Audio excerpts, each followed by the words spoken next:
Hello guys, আসসালামু আলাইকুম। তো আমার বোন কত খারাপ। আজকে আমরা একটা খেলা খেলছিলাম ওখানে রক পেপার সিজার।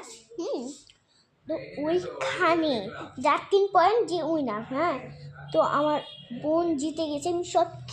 আমি সবসময় রক পেপারে জিতি। আজকে কেন জিতে নেই জানি না, আজকে দেখছি জিতে গেছে। তো এসব তো অবাক। তারপরে কথা ছিল যে মুখে যে হারবে, যার মুখে মানে কলম দিয়ে মানে ইচ্ছা মতো একটু করা যাবে। আমার এখানে মুচ করে দিয়েছে। আমি করতে চেয়েছি, আমি এটুকু করতে পেরেছি, আর ও আমাকে এখান থেকে এই পর্যন্ত করে দিয়েছে। তো গাইস, আমি মানে রাত্রে মানে তখন আমি দুপুরে একটা পার্সেল দিয়েছিলাম, জানি না কখন আসবে। তো আমি অনেক ওয়েট করছি পার্সেলের জন্য। হ্যাঁ ঠিক গাইস, চলে এসছে অনেক পার্সেল। মামাও হতে পারে, চলেন দেখি।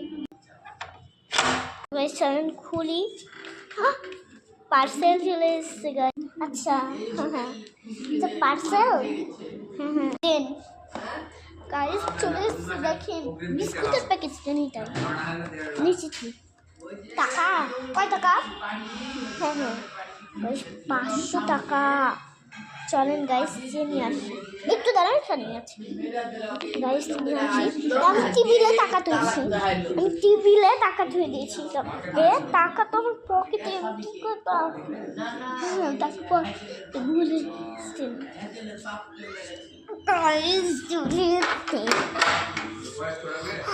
বিস্কিটের প্যাকেট কেন? তো গাইস, আনবক্সিং করা যাক। আগে আপনাদেরকে দেখাবো। আমি জানি না যেগুলো আছে, আমি কিছু প্যাকেট দেখেছি।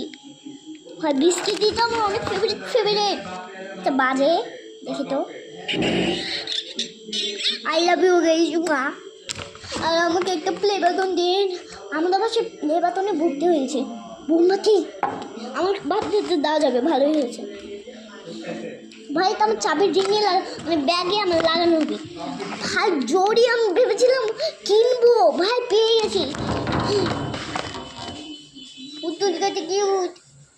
চলো এগুলো থুয়ে আসি। গাইস, আর একটা জিনিস আসে, কি জানি। ও মা গাইস, ডায়মন্ড। মানে আসল দেখে কেমন লাগছে আপনাদের বলে বোঝাতে পারবো না। তা বেচলে অনেক টাকা হবে। দেখেন আসল ডায়মন্ড, পুরা সোনালি। আমি তো অনেক হ্যাপি। চলে এসছি। চলো গাইস, একটা জিনিস গাইস এখন আমি খাবো। তাই এখন এই যে গাইস, আজকে আমাদের মিলাদ হয়েছিল গাইস। মিলাদে